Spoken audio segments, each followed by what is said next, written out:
ಈ ಸರ್ಪ ಸೇಡಿಯಿಂದ ಸೆಳೆದು ಎಡೆ ಬಿಚ್ಚಿ ಹಾಡಿ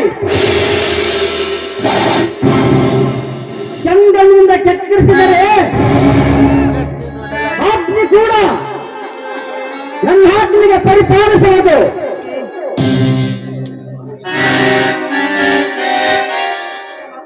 ಈ ಮಾತು ಮಾತ್ರ ನಮ್ಮ ಅಭಿಪ್ರಾಯದಲ್ಲಿ ಸತ್ಯ ನೋಡ್ರಿ. ಈ ನಾಡಗೌಡ ಧೀಮಂತ ನಡಿಗೆಗೆ ಬಿರಿಯುವುದು ಭೂಮಿ, ಬೆಚ್ಚುವುದು ಬಾನು.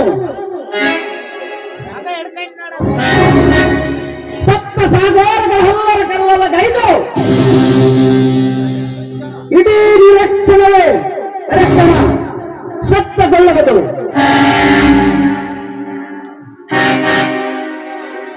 ಇಂಥ ಹುಲಿನ ಎದುರಾಕಿಕೊಂಡು